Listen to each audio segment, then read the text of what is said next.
Good morning welcome back to my channel. आशा करी तुम्हारा सबाई खूब भालो आछो और आमिও भीषण भालो आছি। এখন বাজে হচ্ছে সকাল 11টা আর আমার স্নান টান হয়ে গেছে। প্রভাত রয়েছে আজকে ছুটিতে বাড়িতে। হঠাৎ করেই ও ছুটি নিয়েছে, কারণ হচ্ছে গিয়ে সকালবেলাতে আর কি দাদা ফোন করে যে দিদিকে নিয়ে সকাল সকাল যেতে হয়েছে হসপিটালে। তো তো ভীষণ মজা হচ্ছে আর কি। তো আমরা এখন রেডি হয়েছি, ঘরের কাজকর্ম করে পাপাকে রেখে যাব হচ্ছে হসপিটালে। আর প্রভাত ফ্রেশ হচ্ছে, ও জিমে গেছিলো সকালবেলাতে, তো এসে একটুখানি হাত মুখ ধুয়ে ও চেঞ্জ করবে, তো করলেই আমরা বেরিয়ে পড়বো। আর ওখান থেকে মনে হয় দিদির বাবা মা আর কি যারা আছেন হয়তো আসছেন, আমি ঠিক আছে বলতে পারবো না, না গেলে বুঝতেও পারবো না। আর ওখানকার কি কন্ডিশন বা হসপিটালের যে নিয়ে গেছে দিদিকে, একটু সমস্যা হওয়াতেই দিদিকে নিয়ে যাওয়া হয়েছে। তো খুব ভালো লাগছে, খুব মজা লাগছে, খুব খুশি লাগছে। ফাইনালি আজকে আমি কাম্মা হতে চলেছি। হ্যাঁ, তো দেখা যাক, ওখানে না গেলে কিছু বুঝতে পারছি না, তো আমি বেশি কথাও বলতে পারছি না। ওখানে যাই, তারপর তোমাদের সঙ্গে সবটুকু শেয়ার করবো যতটুকু পারবো আর কি। তো বেরিয়ে আবার দেখা হচ্ছে। তো আমরা বেরিয়ে গেছি, আর বেরোনোর সময় পাপা ভীষণ ঝামেলা করছিল, ওকে একটুখানি ক্যাডবেরি ফ্যাডবেরি দিয়ে ওকে চুপ করিয়ে তারপরে আমরা আর কি বেরালাম। আর এখন একটু বড় হয়েছে, বেরানোর সময় ঝামেলা করে, বুঝতে শিখেছে আমরা বেরানোর সময় খুবই কান্নাকাটি করে বেরাবে বলে। তো যাই হোক, আর দিদিকে যেখানে ভর্তি করা হয়েছে সেখানে প্রায় আমাদের মানে খুবই বাড়ির কাছে, আমরা গল্প করতে করতে প্রায় চলে আসলাম, একদমই বাড়ির কাছে। তো চলো যাওয়া যাক। হসপিটাল বলে কথা, যতটুকু ভিডিও করা সম্ভব হবে ততটুকু করতে পারবো, কারণ হসপিটাল নার্সিংহোমে তেমন একটা ভিডিও করতে দেয় না। আর আমরা একটু দাঁড়িয়ে রয়েছি চা খেয়ে, তারপরে এই ঢুকলাম, আর ঢুকেই ঠাকুরের কাছে প্রার্থনা করলাম, হে ঠাকুর যাই হোক ভালোভাবে হয়ে যাক, মা আর বাচ্চা দুজনেই সুস্থ থাকুক। তো বেবি হয়ে গেছে, আর অনেকক্ষণ ধরে ওয়েট করলাম আমরা, অনেকক্ষণ ওটিতে ঢুকিয়েছে। আমরা আসার প্রায় 1.25 ঘন্টা মতন পর এখন ওপর এসেছি দিদিকে দেখতে ঢুকবো। আর বেবি হয়ে গেছে, বেবিকে আমরা এক ঝলক দেখেছি। আর এই ওটির সামনেই আমরা এখন দাঁড়িয়ে রয়েছি, আমাদের সামনেই বেবি রয়েছে, কিন্তু বেবিকে এখন দেখালাম না। তো চলো আমরা ওপরে যাই, দিদির সঙ্গে দেখা করব। কিন্তু তার আগে আর কি এখানে দাদা কিছু আর কি কাগজপত্র সই সাবুত যা করতে হয় আর কি, তো সেই সমস্ত করছে। তো ও দাদার হয়ে গেলে আর দুজন দুজন করে ঢুকতে দেবে, সবাইকে একসঙ্গে ঢুকতে দেবে না। তো তারপরে দেখা করে আসবো দিদির সঙ্গে। ঈদ করবে তো একটুখানি পায়। হ্যাঁ হ্যাঁ হ্যাঁ, আমিও কাঁপছিলাম একটুখানি। খুশি? কেন ভালো লাগছে বাড়ি যাওয়া? অ্যানাস্থেসিয়া হচ্ছে তো, তার জন্য ওখানে সারলেই চলে আসবে।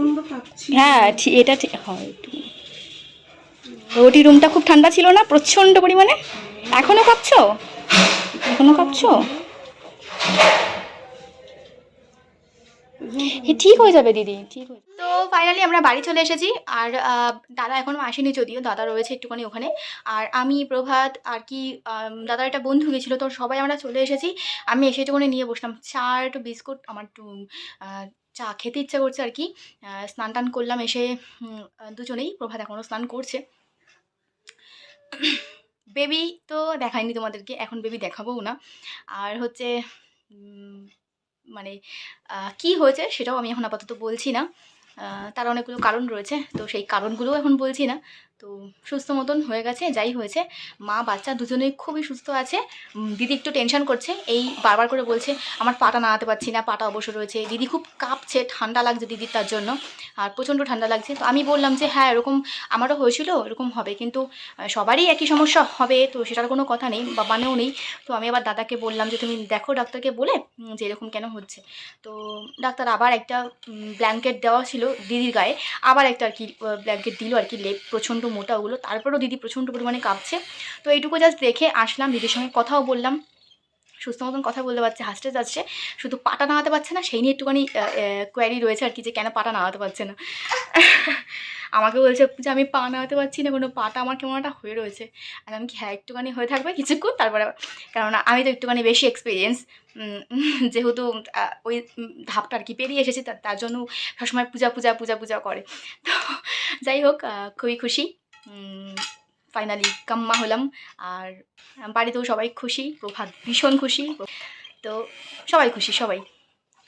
তো দেখি বিকেলবেলাতে আবার যাওয়ার প্ল্যান এক্ষুনি করছি না, কারণ একটা সমস্যা কি, পাপাকে রেখে যেতে হয়। আর আসলেই পাপা খুব আমাদের কাছে আসার জন্য ঝামেলা করে, আমাদের সময় লাগে চেঞ্জ করতে, ধুতে, যেহেতু হসপিটাল থেকে আসার পরে একটুখানি চেঞ্জ করার ব্যাপার থাকে, স্নান টান করার ব্যাপার থাকে, তো সেগুলো করতে একটুখানি আর কি সময় লাগে। ততক্ষণ পর্যন্ত পাপা খুব কান্নাকাটি করে, থাকতে চায় না আমার কাছে। তো এখন একটু বড় হচ্ছে, তো এখন এগুলো খুব আর কি জেদ হয়েছে আর কি, যে আগে রেখে চলে যেতাম, এখন আর সেগুলো করতে পারি না, যাওয়ার জন্য ঝামেলা করে সঙ্গে। তো যাই হোক, আপাতত এসে একটু ভাত করলাম। যাওয়ার সময় আমি ডাল আলু সেদ্ধ করে রেখে গেছিলাম প্রেশার কুকারে, ডিম সেদ্ধ করে রেখেছিলাম, এসে গরম করলাম আর ভাত বসালাম। আর পাপার জন্য মা একটু খাবার দিল, ওকে একবার খাইয়েছে কখন, আবার বললো ঘুমায়নি সেহেতু একটুখানি খাওয়াও, আমার হাতে খেয়েছে, একটু অল্পই খেয়েছে। তো আমি আবার ওর জন্য একটুখানি খাবার নিয়ে বসেছি, ডিম সেদ্ধ, ডাল, ভাত এই সমস্ত। তো ওটা মা দিয়েছে ওকে। তো এখন আমি ওকে খাওয়াবো আর খাবো আমি একটুখানি চা। প্রভাত ফ্রেশ হচ্ছে, ও আসে তারপরে খাওয়া দাওয়া করবো। চাটা এই কারণেই খাচ্ছি কারণ আমি জানি যে এক্ষুনি আমি ভাত খেতে পারবো না। ও আসবে, ও ফ্রেশ হবে, এখনও হচ্ছে, আসবে, ক্রিম চিম মাখবে, ওর এখনও প্রায় 1 ঘন্টা। তো এজন্য তো দেখি বিকেলে যদি যাই তো তোমাদের সঙ্গে শেয়ার করবো, আর না গেলেও তো বাড়িতেই থাকবো। তো চলো পরে আবার দেখা হচ্ছে।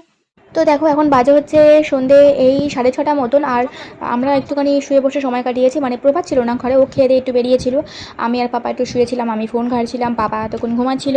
ও উঠলে পরে করে দিলাম একটুখানি চাউমিন ওকে, আর আমরা একটু চা নিয়ে বসেছি এখন।